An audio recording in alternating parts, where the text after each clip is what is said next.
नमस्कार, आप देख रहे हैं 9 भारत समाचार। भू भारत अधिनियम के माध्यम से किसानों की अनेक समस्याओं का समाधान तहसीलदार स्तर पर होने की संभावना है।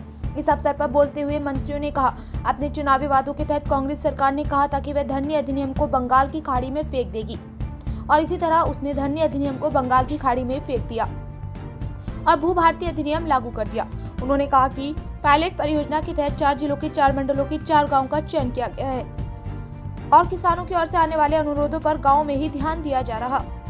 उन्होंने बताया कि भू भारतीय अधिनियम तैयार करने के लिए उन्होंने देश के 18 राज्यों का दौरा किया और उसका अध्ययन किया। उन्होंने कहा कि भू भारती से कई समस्याओं का समाधान हो सकता है।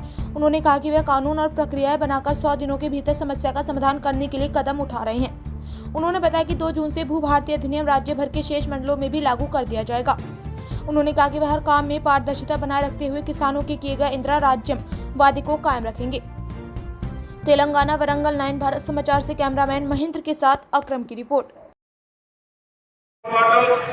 రాష్ట్రంలో 4 మూలల 4 జిల్లాలు తీసుకొని ఈ 4 జిల్లాలలో ఒక్కొక్క జిల్లాలో ఒక్కొక్క మండలాన్ని పైలట్ గా తీసుకొని ఈ మండలంలో ఉన్న ప్రతి రెవెన్యూ గ్రామానికి ఎంఆర్ఓ స్థాయి అధికారులతో పాటు వారి టీంని అందరినీ పంపించి ఏవైతే ఆ రెవెన్యూ గ్రామంలో సమస్యలు ఉన్నాయో ప్రతి సమస్యని ప్రభుత్వమే ప్రజల వద్దకు పంపించి ఆ గ్రామంలో అప్లికేషన్లు కూడా ప్రభుత్వమే ప్రింట్ చేసి ఏ సమస్య ఉంటే ఆ సమస్యకి టిక్కు పెడితే అధికారులే మీ గుమ్మం దగ్గరకు వచ్చి ఆనాటి ధరణితో మీకు ఏవైతే ఇబ్బందులు కలిగాయో వాటిని పరిష్కరించే ప్రతి అంశాన్ని ఈ భూభారతి మన భూభారతిలో ఈనాడు పెట్టడం జరిగింది।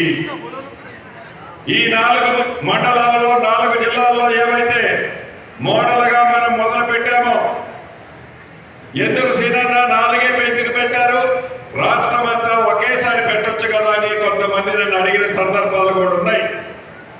చట్టం అయితే మనం చేశాం, ఈ చట్టాన్ని అమలు చేసేటప్పుడు అధికారులు ఏ రకంగా అమలు చేస్తారో ఏదైనా తప్పులు తడికలు జరిగితే ఏ నమ్మకమో ఏ విశ్వాసమో ఏ ప్రేమ అభిమానంతో ఇందిరమ్మ రాజ్యం రావాలని ఆనాడు మీరందరూ దీవించారు, అటువంటి తప్పు ఆనాటి ప్రభుత్వంలో జరిగిందో తిరిగి మళ్ళీ ఈ భూభారతితో సామాన్యుడికి ఇబ్బంది కలగొద్దని మోడల్ గా 4 మండలాలు పెట్టాము।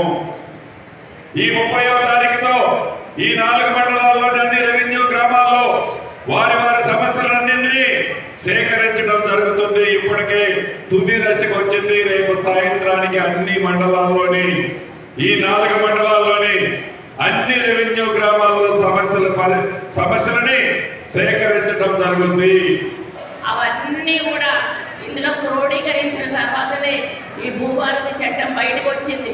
కాబట్టి మీరు వెళ్ళి జస్ట్ ఎంఆర్ఓకి ఇస్తే వాళ్ళే ఏ సెక్షన్ కింద పెట్టుకోవాలనేది వాళ్ళే ఆ సెక్షన్ కింద అప్పీల్ చేస్తారు। గత ప్రభుత్వంలో పోయి మీరు ఒక సెక్షన్ కింద పెట్టుకునే వాళ్ళు 1000 రూపాయలు కట్టి వాళ్ళనే వాళ్ళు ఈ సెక్షన్లో రాదు ఇంకో సెక్షన్లో మళ్ళీ పోయి మళ్ళీ 1000 రూపాయలు కట్టుకొని మళ్ళీ ఆ సెక్షన్కి పెట్టుకునేవాళ్ళు। అలా మిమ్మల్ని తిప్పుతూనే ఉండేవాళ్ళు కానీ సమస్య పరిష్కారం అయ్యేది కాదు। మీ పైసలు మాత్రం ప్రభుత్వ ఖజానాకి వెళ్ళిపోయి ఇటువంటి దారుణమైనటువంటి మోసాలు ఆ రోజు రైతులను వాళ్ళు చేశారు। కానీ ఈరోజు మన ముఖ్యమంత్రి గారు రైతులకు అన్ని విధాల సహాయ సహకారాలు అందించడమే కాకుండా మరి వ్యవసాయ వర్గంగా ఈరోజు మనం ఫస్ట్ స్థాయిలో ఉన్నాము అంటే ఈరోజు మన ముఖ్యమంత్రి గారి చదవాలని। ఎందుకంటే అంతకుముందు కేసీఆర్ గారు ఏమన్నారంటే వడ్లేస్తే ఉరేసుకోవాలి వరేస్తే అని చెప్పారు, కానీ ఈసారి మనం వరేసుకొని అత్యధిక దేశంలోనే మొదటి స్థానంలో మన తెలంగాణ రాష్ట్రం వరి పండించిన విషయాన్ని మనం గుర్తు చేసుకోవాలి। కాబట్టి రైతులను ఎంకరేజ్ చేస్తూ వాళ్ళకు పంటలకు గిట్టుబాటు ధర ఇస్తూ వాళ్ళకు కావాల్సిన అన్ని సదుపాయాలు ఏర్పాటు చేసినప్పుడు రైతు ఆరుగాలాలు కష్టపడి మంచి పంటను తీసుకొస్తారు, దాన్ని అమ్మిపెట్టే బాధ్యత ఒక ప్రభుత్వానికి ఉంటుంది।